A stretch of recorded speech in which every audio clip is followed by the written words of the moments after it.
How can I understand myself on a deeper level, you ask? Try parenting. You want to look for a fast track to your triggers, examine your generational patterns, and hear your own cringeworthy catchphrases parroted back to you? Welcome to modern parenting.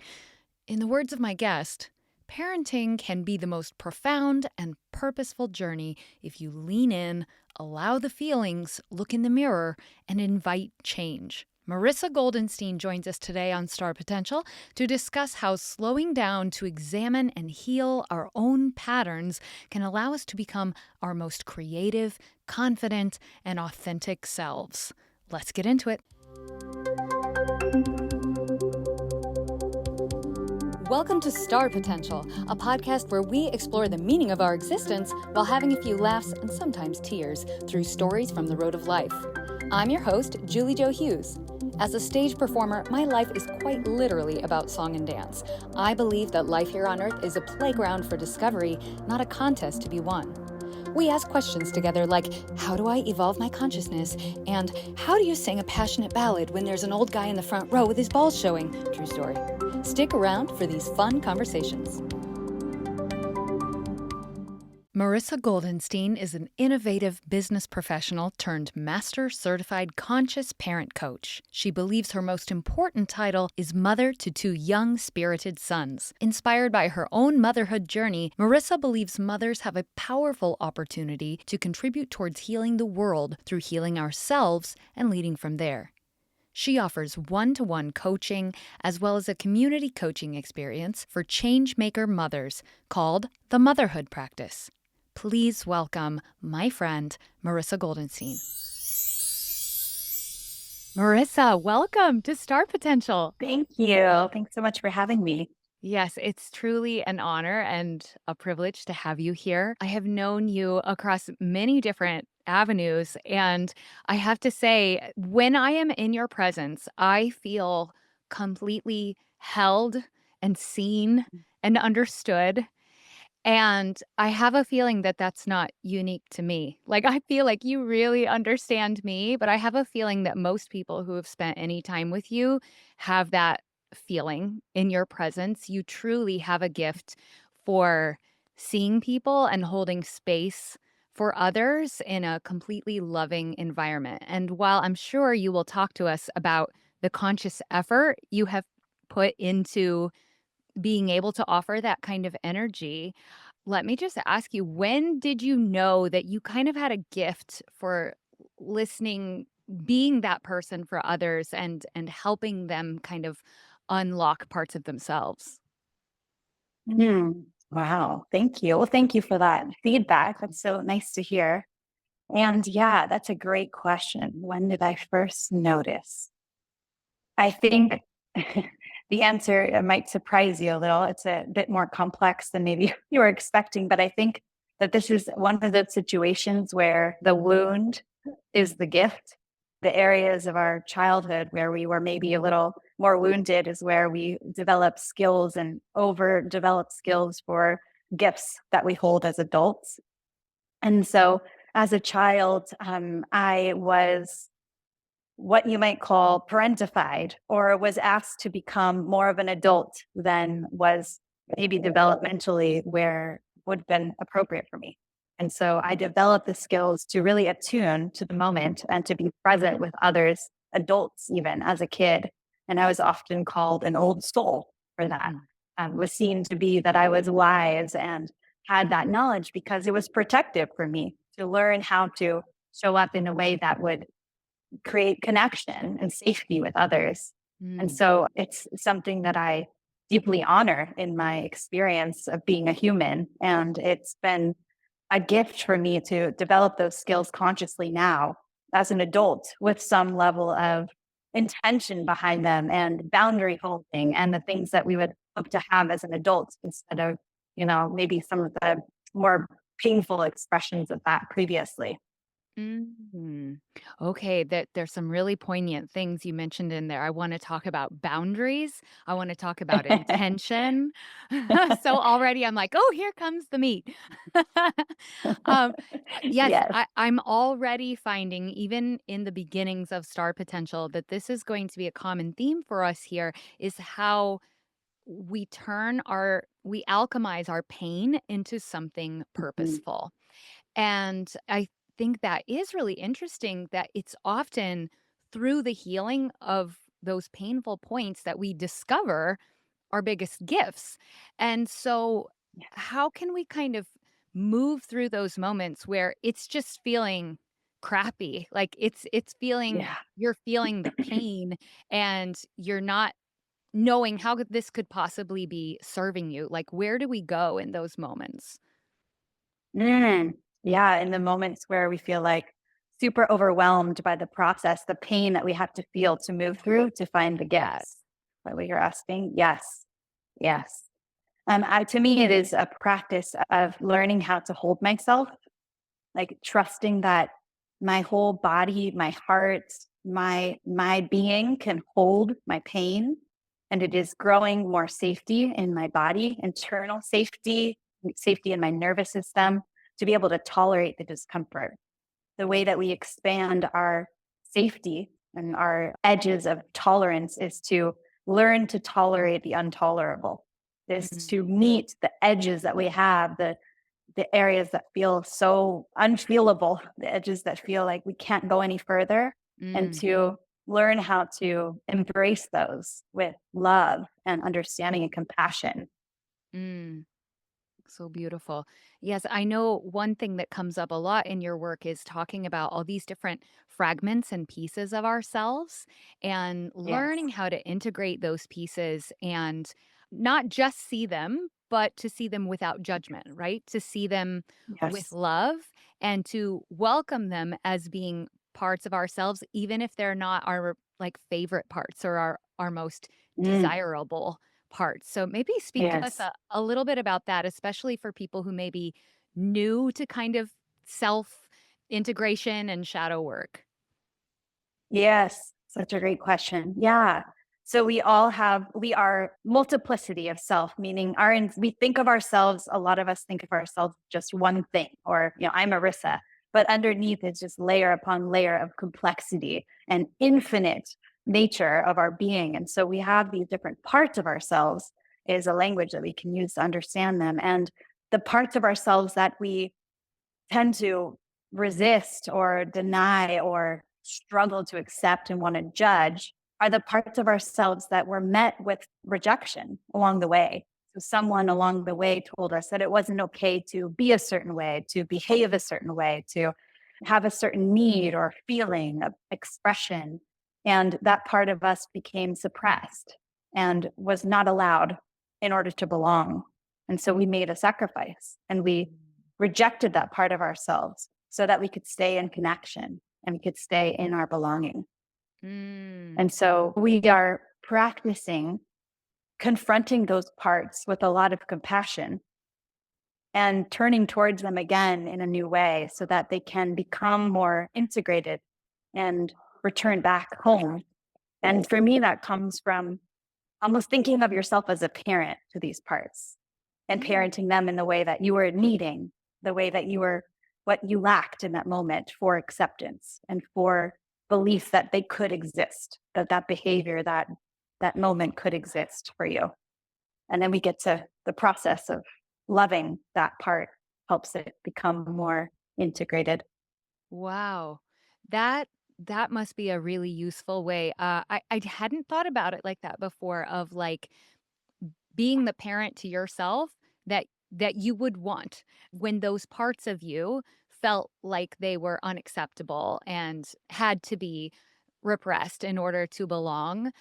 Like, what would you have wanted from the parent in yourself or in your life? And then do that for yourself now as an adult and say, "It's Yeah. okay. I'm here with you." Yes. Which you have such a gift for just the language. I've seen you multiple times in different settings with adults and with children. You absolutely shine.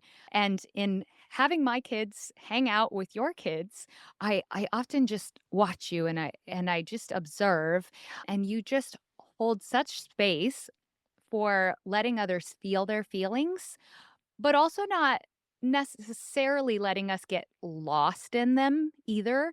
So it's not about talk to us a little bit about how it's not about wearing these repressed parts of ourselves once we've seen them.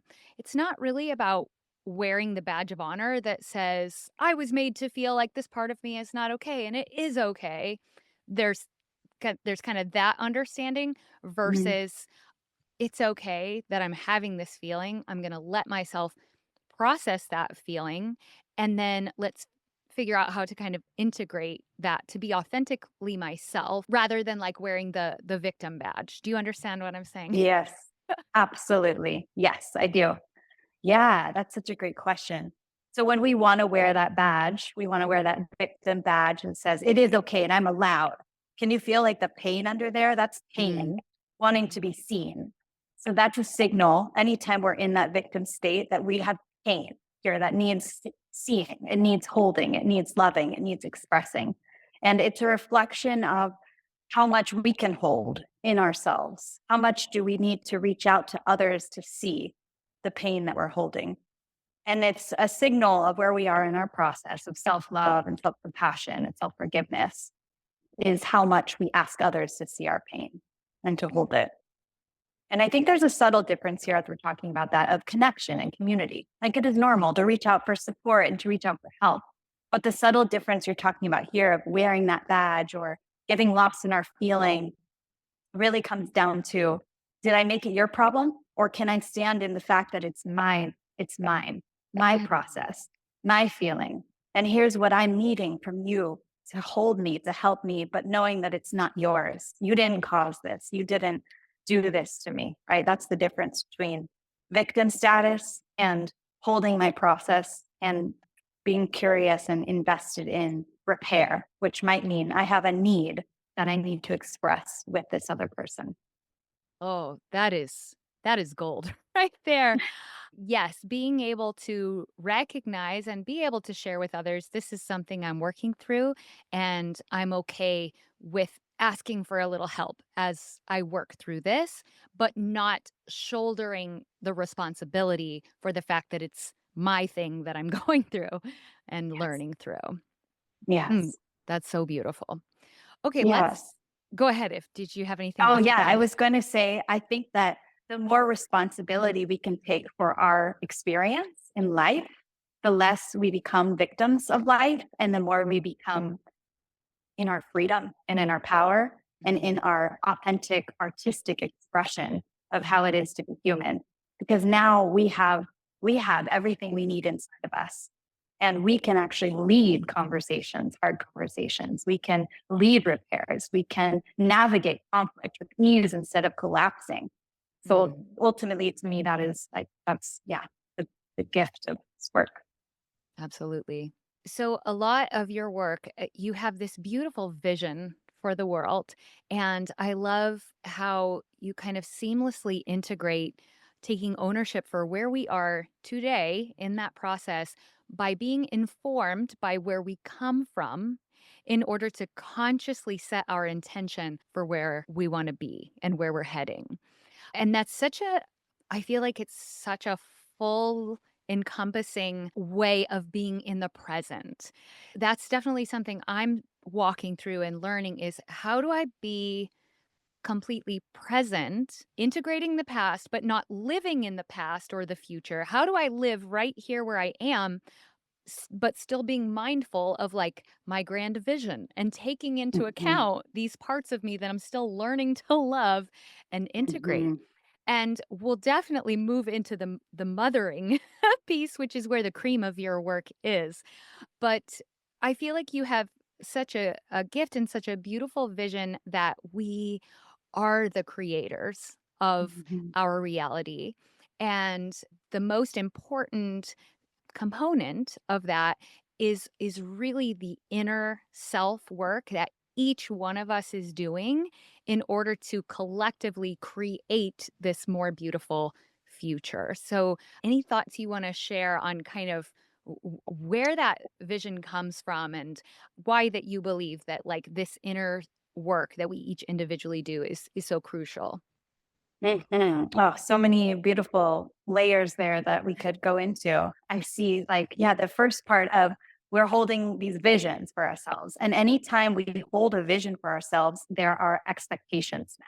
potentially. And Mm, depending on our own ability to regulate perfectionism, right? Or gripping and trying to control and attachment even to the vision can be, yes. there's a lot of shadow that can come into this process and keep us away from allowing this moment to be enough. Mhm, So the vision has to be held sort of delicately. It's a delicate holding of this vision to allow it to flow and transform and change. And then there is the rooting of the practice of like, what am I doing today? Or what are the actions I'm taking? How am I integrating my vision? How am I living in my dedication? mhm, And then underneath that is the self forgiveness, the self forgiveness of like when I make a mistake or I'm not living in my vision and when I'm just, it's okay to just be me right here in this moment.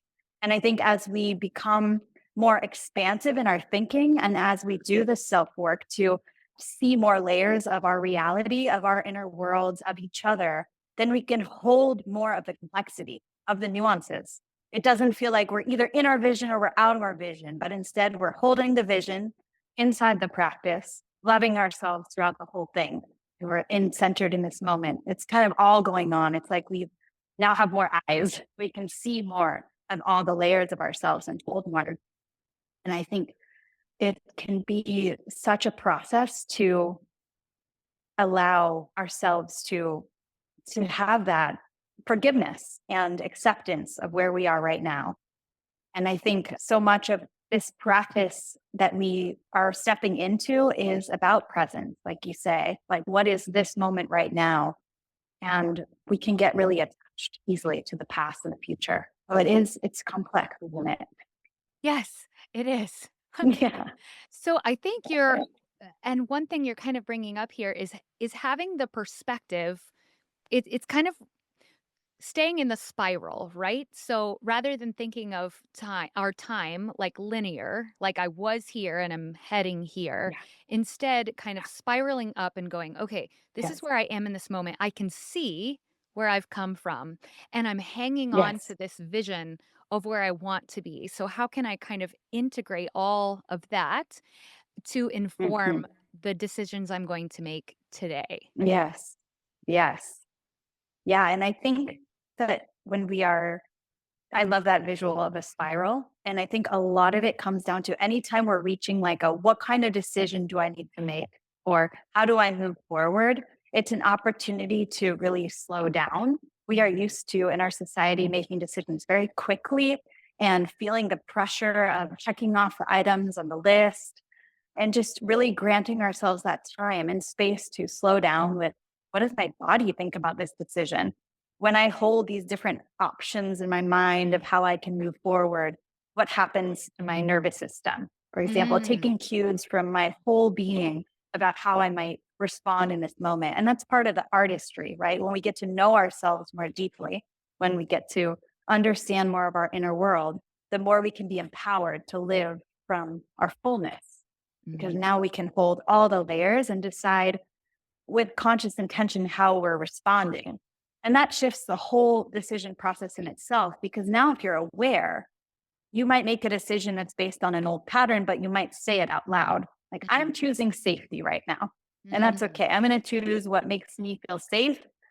And I'm going to let that be okay today. And now there's more safety with that conscious choice. Yes, which in turn makes us feel more empowered making those decisions, right? Yes. Yes.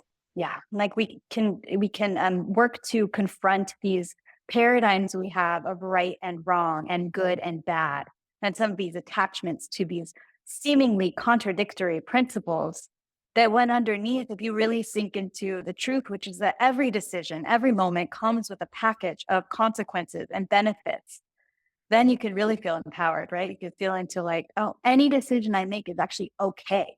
It may come with lessons. Maybe some decisions will have more lessons for me than others.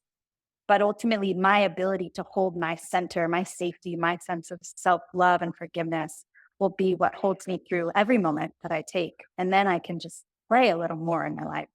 Mm. I love that. I was just recording my episode about play and curiosity and how important that is when we're getting to know ourselves because it's so easy to just fall back on familiarity. And as you do a lot in your work, generational patterns and just, well, I don't know, this is the way it was always presented to me. So I assume that's how I as a mother or I as a working person or whatever role we're playing, that's how I do that because that's what I know and being able to instead just ask out of curiosity and go, what if I did it this way, you know? And Yes. yeah, being able to just discover through that is very empowering. Mm. Yes. Yes. And with that, I think is a cultivation of creativity. I think Mm, in our society, we undervalue play in general with kids, but also adults. And like sometimes play can be seen as wasting time, totally. or even creativity. Art is kind of seen as maybe something only artists do. But in Yes. reality, art is creativity, and art is how we access creative thinking, creative decisions, creative strategies. Creativity opens up so many more doors for us as humans. So I love that. Yeah, that's Yes. mentioned. Yes, in my self-work, one of the main things I had to confront were these self-imposed labels that I took on. And it's like you said, we believe that like writing is for people who are writers and painting is for people who are artists and, singing is for people who are singers. But what if we just removed all that and said, I am just an expression of the one and I have components of the one in all of my being. And if I want to explore writing, I don't it doesn't mean like I have to embody the definition of writer today. But what if I gave myself permission to explore what that feels like? I'm not an athlete. What if I gave myself permission to try expanding my yoga practice and just see how that feels? Mm. Yes, yes, I love that. And I think that the deeper we go into our own self work, the more we see that we can relate to every being on this Mm. planet. The parts of ourselves live in the parts of each other. And the more we'll see that we're all very similar. We have very similar patterns and operating styles. And that most curious thing about doing self work, I find, is that anything you judge about another points directly back to you. Ugh, Those triggers are just such gold for understanding areas of your life where you weren't accepted, areas of places you had to sacrifice belonging for connection, places you come to believe in your conditioning that this is not okay, this is not allowed. And the process of confronting those can be really painful and triggering. And we have to have enough safety to really move at our own speed with that, because that can feel so disorienting when your yeah, reality is being blown up in front of you. And also, it's such a courageous act of healing the world, I think. absolutely. Speaking of triggers, let's talk about parenting. Yes. Parenting is the ultimate spiritual quest. Oh my goodness. Now this is the cream of your work. Like Mm, this is where you truly excel. And I feel like everything we've talked about so far is kind of leading up to where you are currently. mm, You've walked through these seasons of I am the label of educational person. I am the mm, label of coach. I am the label of somebody who is making a legacy in the world. And suddenly you have this role of mother, and you realize, actually, that's like the most important thing to me right now. yeah. So, and then you've moved through recognizing, you know what? I'm going to, in your words, melt into motherhood in this Mhm, moment and truly embrace what that is. And then you also mentioned, and I wholeheartedly agree, parenting being like the biggest catalyst for personal growth in your mhm. life so far. Yeah. Let's Yes. talk a little bit about your area of expertise here. Well, thank you. Yes, I get so excited to talk about parenting as a reflection of our inner work and where we can be heading, I like to think of our kids as mirrors and compasses for ourselves. And they come and they just reflect back so much of what we need to see. And Yes. it's really, truly incredible. It's we resonate with them, we get triggered by them. I mean, there's so much here. It highlights our generational patterns and all that we've come with. It can trigger like life history and really a reflection. Before having kids, I thought, oh, I have a secure attachment style to my parents. I had such a perfect childhood where everything was fine, dandy, and great. And through this process of confronting, I realized, oh, there is some stuff that went down in my generational pattern. And Yes. it's no one's fault, right? Hmm. It's not like I don't look at my parents and say, like, God, gosh, why didn't you get it together? Because all parents are doing the best that they can in any given Absolutely. moment with the tools and resources that they have. And I'm really passionate about making sure that we can keep our compassion intact for ourselves. We can be so hard on ourselves as parents, especially in modern day parenting when the expectations are high. There's so much information on social media, expectations for how we need to be kinder and gentler and more conscious. And we can get dizzy trying to spin in perfectionism of how we're failing our kids and how we're never going to Yes. meet that vision, right? So Right. there's such opportunity for that practice that we've talked about of self forgiveness and holding the vision delicately while taking steps towards those actions. But my personal journey was just a constant battle of meeting my intuition, which said, I need to get really serious about this motherhood thing. And then trying to project that out. Like, I'll create a system, I'll create tools, I'll create at school, I'll create things that will help others. And I felt ultimately like a very large universal message that said, like, go home and Wow. feel that a little more. And from there has been just so much richness and gifts and triggers and oh man, I mean, ego death of like all of needing to be someone, needing to be of value to the world. Even today, I get questions about what are you doing next? What's Oh, your next endeavor? yes. And Oh my it's just goodness.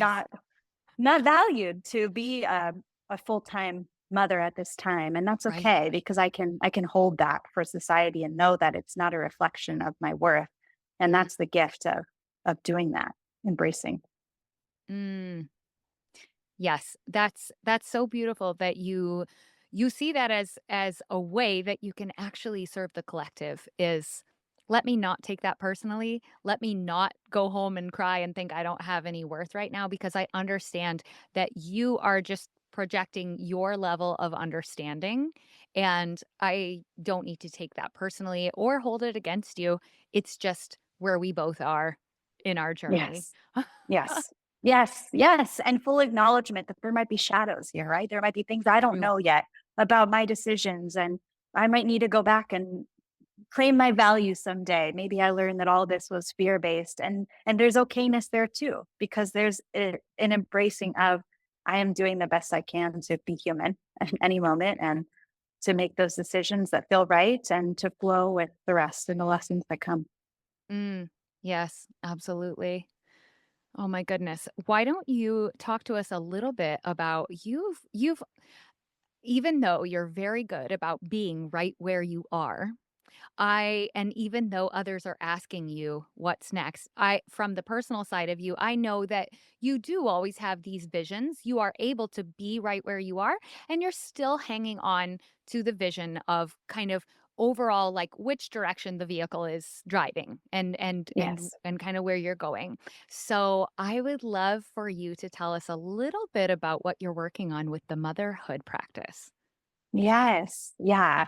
So I am in the center of what I would call my motherhood practice. And to me, that means um, saying yes to this spiritual journey of that's being reflected back by my kids. So triggers are opportunities for confronting things I haven't looked at in myself before, patterns that we're working through, and just really taking that process very seriously at this time in my life. And so for me, that means I use the word melting or slowing down into being really present with the whole experience. And I find that, yeah, previously I was using career and other things to sort of avoid some of this process. And so to be fully immersed in it is uncomfortable at times, although I am stretching my safety there.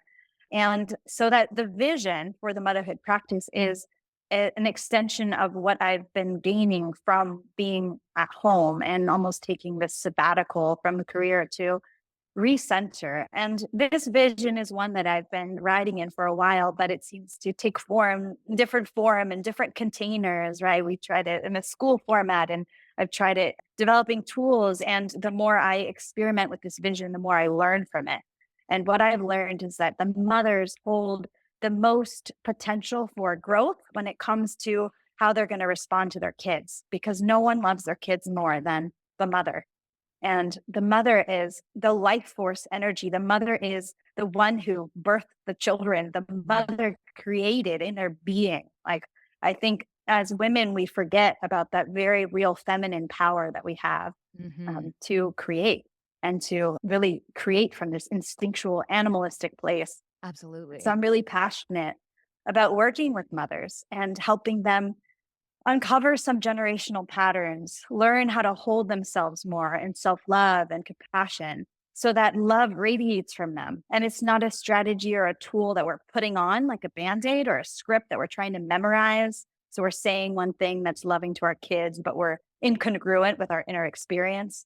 We are like in the process of learning how to tune in to our inner children and what's here for us so that we can grow our capacity for handling hard moments, hard behaviors, hard just things. And I think that this is part of what collectively is being asked of us is to become more conscious, more aware of all these patterns that we've been in our parenting. And I think women in general have been undervalued for a long time in history. And Mhm. part of our reaction as women has been to act like men, try to be as good as men, to Right. reach up to do the thing that men are doing. And I think right now we have an opportunity to really like not suppress ourselves, but to step into like the feminine power and the feminine expression. And that doesn't mean you have to stay home with your kids. That's my personal expression of this, right? That's Mhm. my choice of like, I'm gonna go in and do the work. Mhm. But and not everyone has that privilege.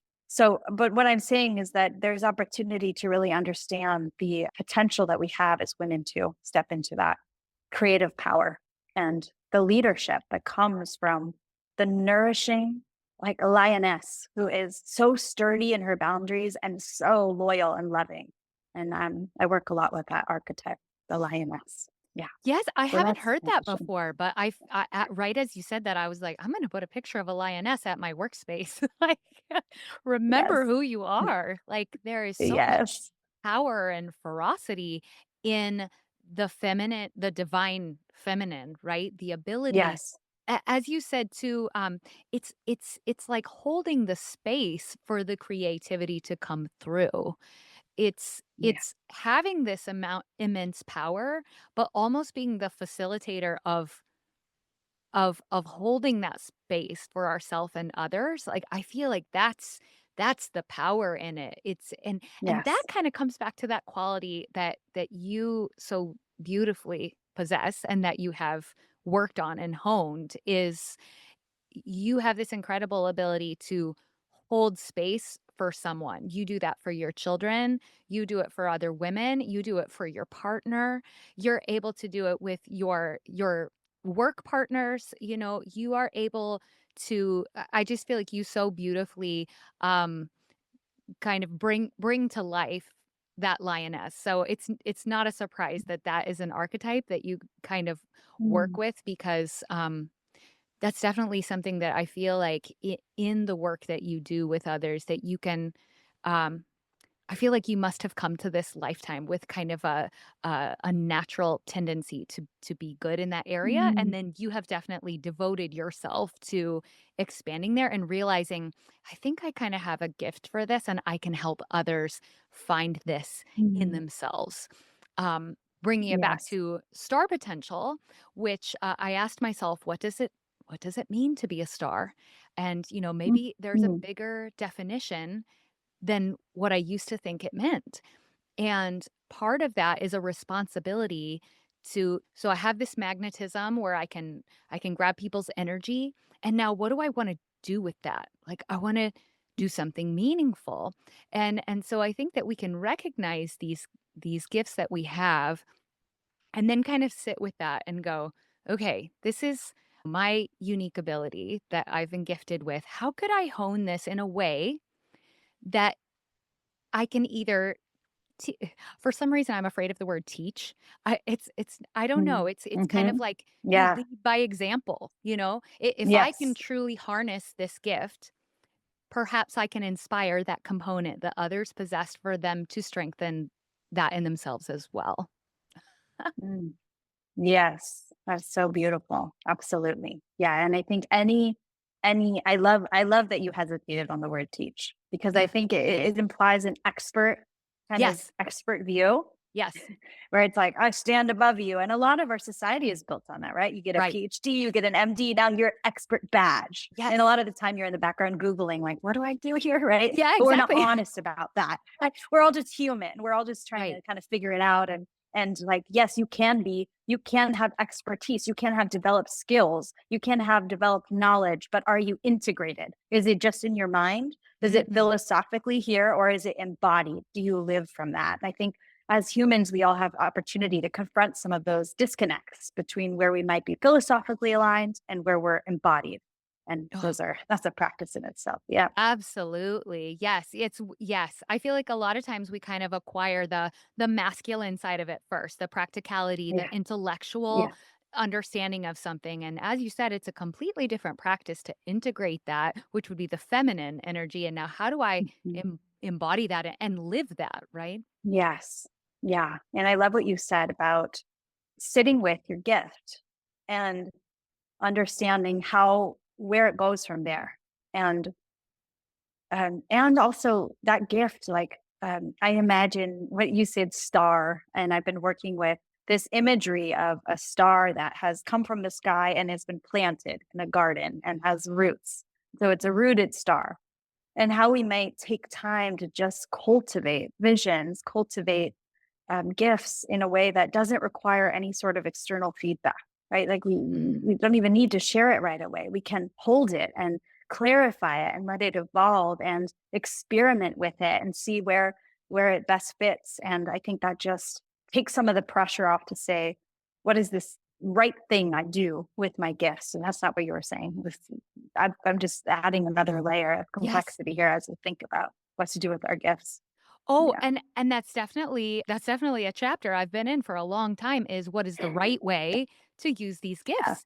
And I feel Yeah. like I spent the most of my life thinking that what you mentioned earlier, that in every decision there is a right and there is a wrong. Yeah. And I'm constantly looking back going, well, I don't really look back. I tend to look forward or stay right where I am, but I'm constantly going, what is the right decision? Mhm. And Yes. now after 40 years of practicing that way, finally came to this realization of, "Wait a second.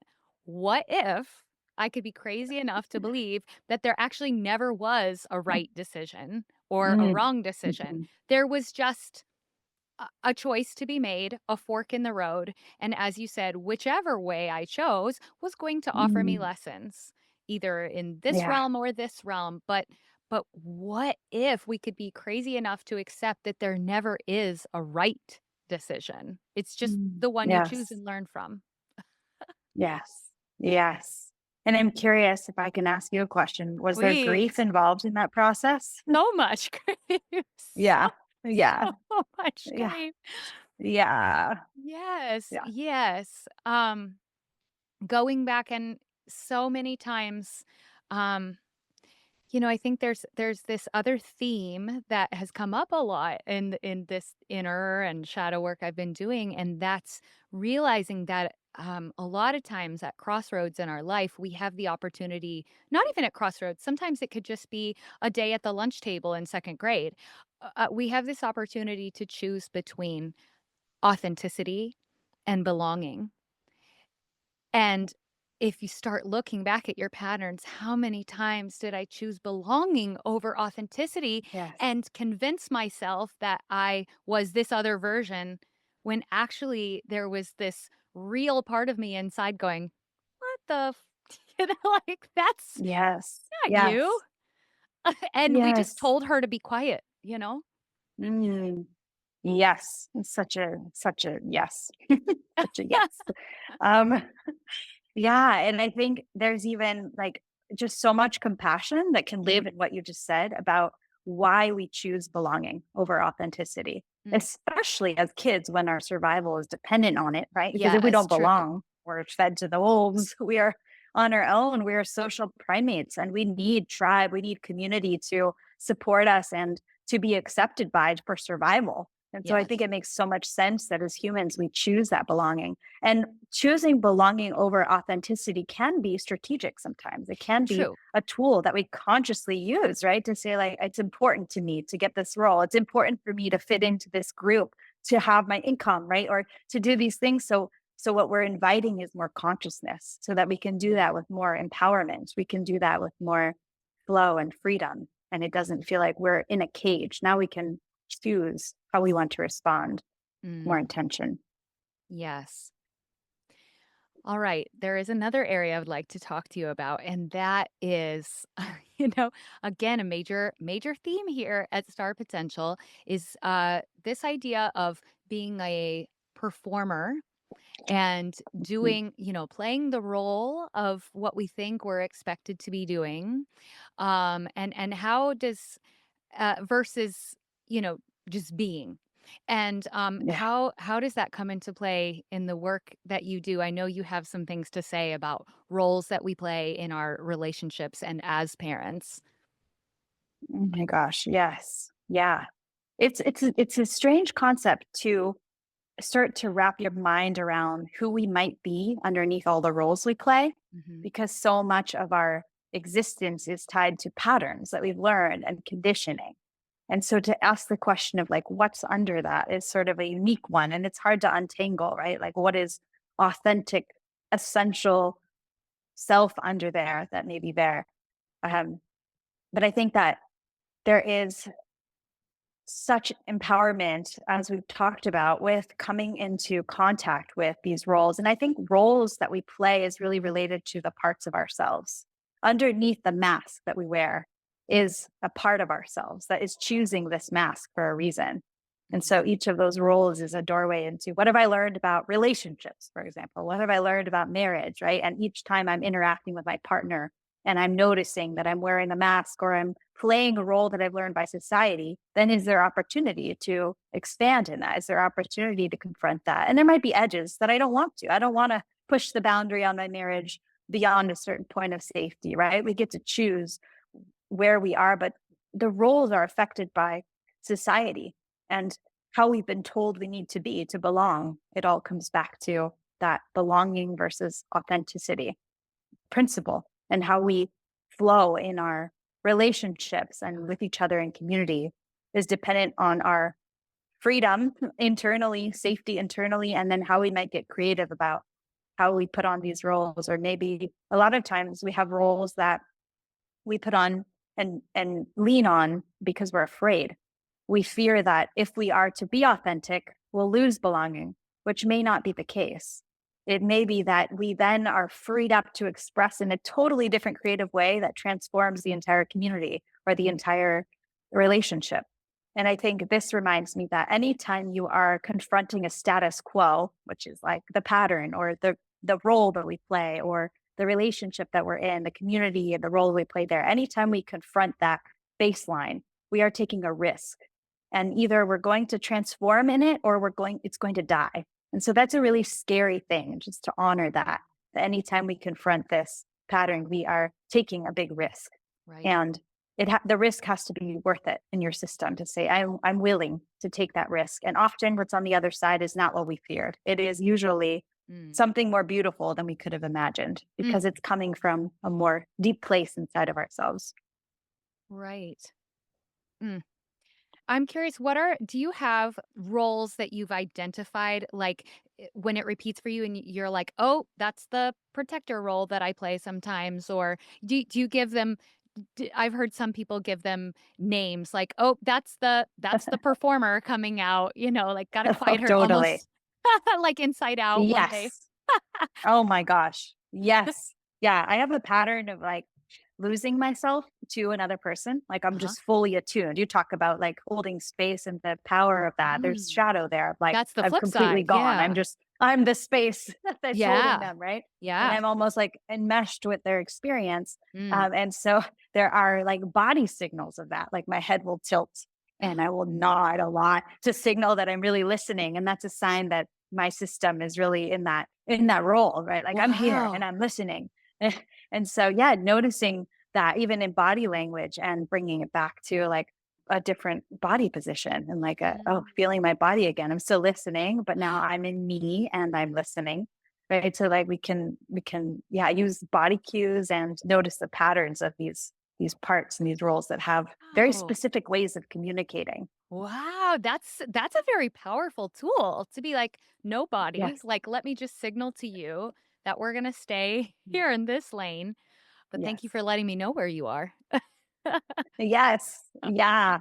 It's like somatic work and things that embodiment practice and really moving the body has been such a powerful healing tool for me on my journey. Like Mm, listening to the body's wisdom and getting outside of the mind into like the deeper felt experience of patterns and things have been really helpful. I've heard it called like shape shifting. Like we literally change the shape of our holding, and I think we mm. can do that with the parts too. Like what would they wear? We could play with this. Like it could be character development. Like what would they wear? What would they say? And we let them have a voice, and we get to know them so that we know how to parent them. We know how to integrate them and work with them, and they're not just taking the wheel. We can see them when they come up. Wow. Wow. Yes, that is very powerful. Oh my goodness. I feel like I could keep you here all day, but instead I think I'll have you come back many times because we just have so much that we can talk about on this journey of self-understanding and empowering ourselves to be better mothers, better members of our society by taking personal responsibility and working on ourselves first. Mhm. So, if I may, I'm going to reserve Yes. some of our juicy, juicy topics for the next time that you join us on Of Spark course. Potential. Thank you so much. Thank you for having Yes. me. Absolutely. The next thing I'd like to segue into is a little bit of fun rapid fire questions so our listeners can get to Let's know do a it. little bit about who you are. All right. So, Marissa, Great. as a kid, what did you always want to be when you grew up? An actress, a role wearer, a mask wearer.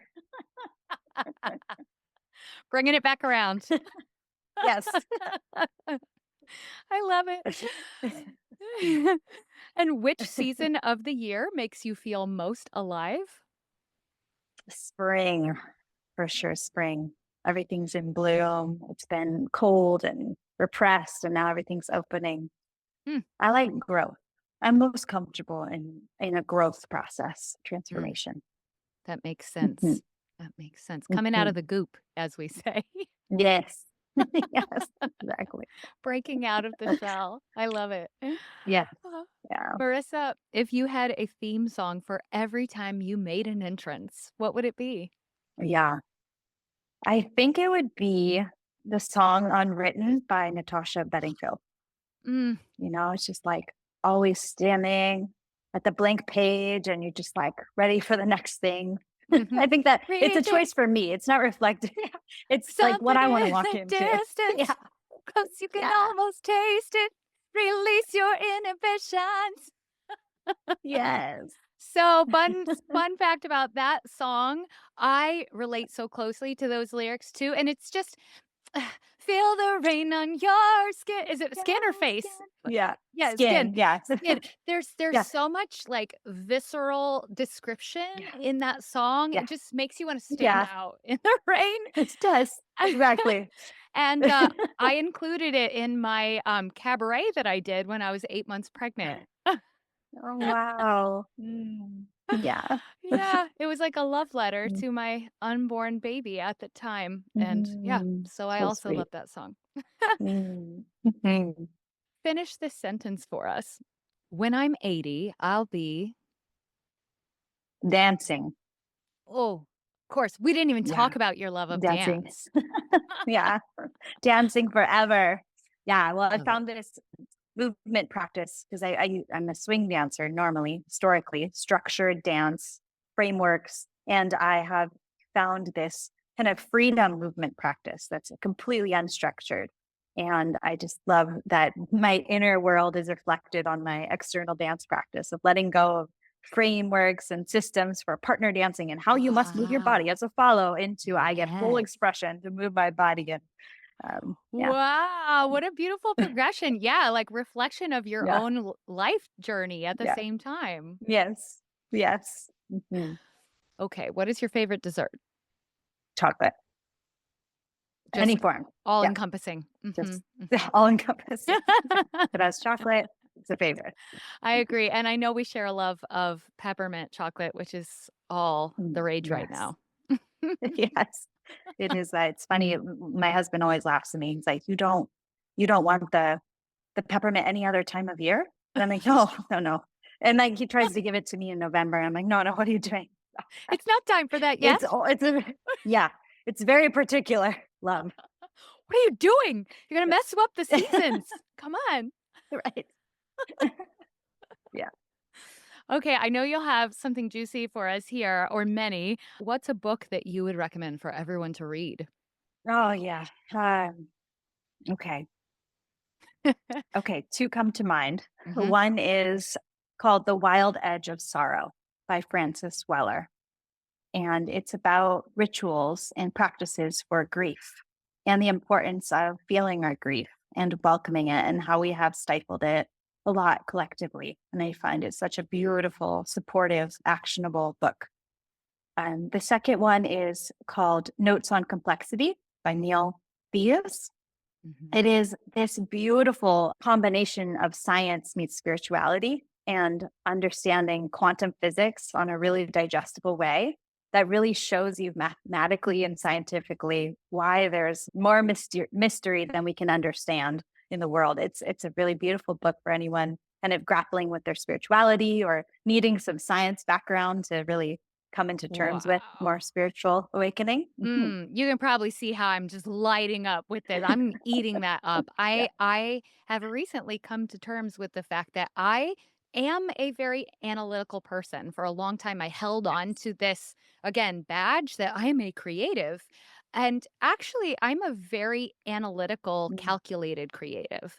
I love to Mm. understand the math and science behind things. And Mhm. I'm now starting to integrate and be like, that's a wonderful uniqueness about my creativity, you know? Mm. Mhm. So Yes. I'm definitely gonna Mm. check out that book, and the Yeah. one on grief is I love how it sounds like it's almost redefining or I would say expanding the definition of what grief is too, Yes. and Yes. seeing as you asked me the question so beautifully a few Yeah. moments ago, was there some grief in that? Mhm. And recognizing sometimes that when we're not sure what it is we're feeling, we're just feeling off, it could be grief. Yes. So much of it is grief because anytime every day we're making decisions, we're taking actions that influence others, right? Influence ourselves, influence others. And if we really feel into the impact of that, there's grief because there's fear, there's grief in letting go of control. And I mean, there's so many doorways for grief that we go through in a day, but we're constantly moving and life's happening and there are losses all the time and um, Right. hurts that happen. Yeah. Right. Even when it's a conscious Mhm. decision, right? There's still grief in it Yes, exactly. sometimes. Mm, Absolutely. Mhm. mm. Well, I am so excited to continue having conversations with you, but before we wrap up here, just to kind of recap on the motherhood practice. Now, I noticed on your website there is an area where we can Yes. sign up to get updates as you start kind of Yes. shaping that. So tell us how we can get in touch with you and follow along and become part of the motherhood practice as well. Thank you. Yes. So you can go to my website, www.marissagoldenstein.com. And on there, you'll find the latest updates for what I'm up to. I offer some coaching opportunities for mothers as I'm working through forming a sort of a community based system tool community that we're going to lean into with the motherhood practice. So you can sign up for updates on there as well. Thank you. Perfect. Thank you so much, Marissa, for sharing Thank you. for holding space for us and for sharing your nuggets of wisdom that you've been able to pick up throughout your journey. Thank you so much. Thank you for having me. It's always so much fun to chat with you. What a great conversation that was. I am always so inspired when I'm around Marissa. You know, we came into each other's lives because Marissa's mother and I were in a band together. We were in a Fleetwood Mac tribute. And sometimes we don't know why it is that we come into each other's lives, but it's kind of fun to trace it back sometimes that it started out as a music connection. And then as life progressed, it was actually our connection as mothers that brought us together on a much deeper level. Let's go over some of the key takeaways from today's conversation. 1. Our childhood wounds may offer us areas where we have developed skills and gifts as adults.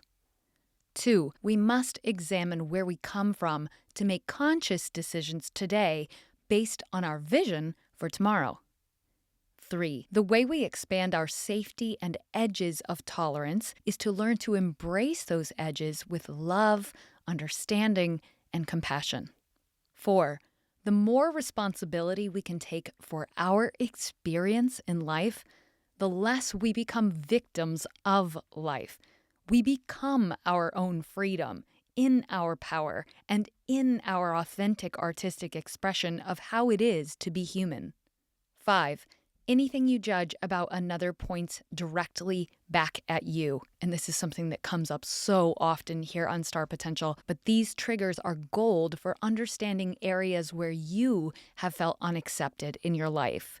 The parts of ourselves live in the parts of each other. 6. As mothers, we can think of the lioness archetype in symbolizing our power, in opportunity to embrace our divine feminine energy, rather than trying to do what we think men would do. 7.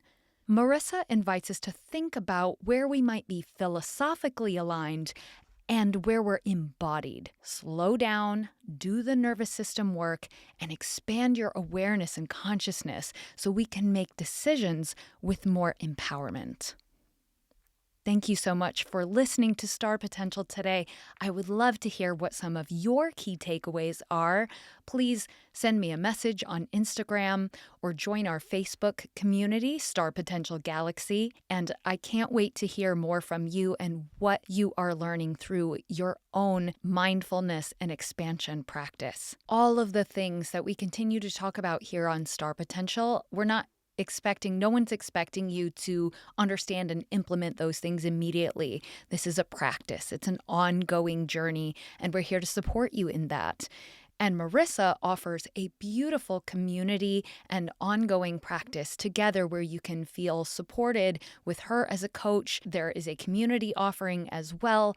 Definitely reach out and get connected on her socials and in her communities. So you can find out more about Marissa and her work on her website, marissagoldenstein.com.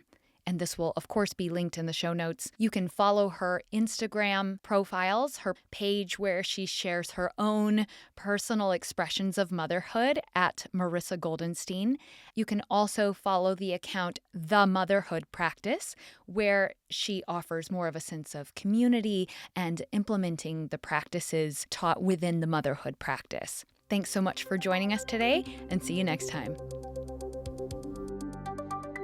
Thank you for tuning into Star Potential with Julie Jo Hughes. If this episode resonates with you, I invite you to take 2 seconds, scroll down, and click 5 stars on the rating.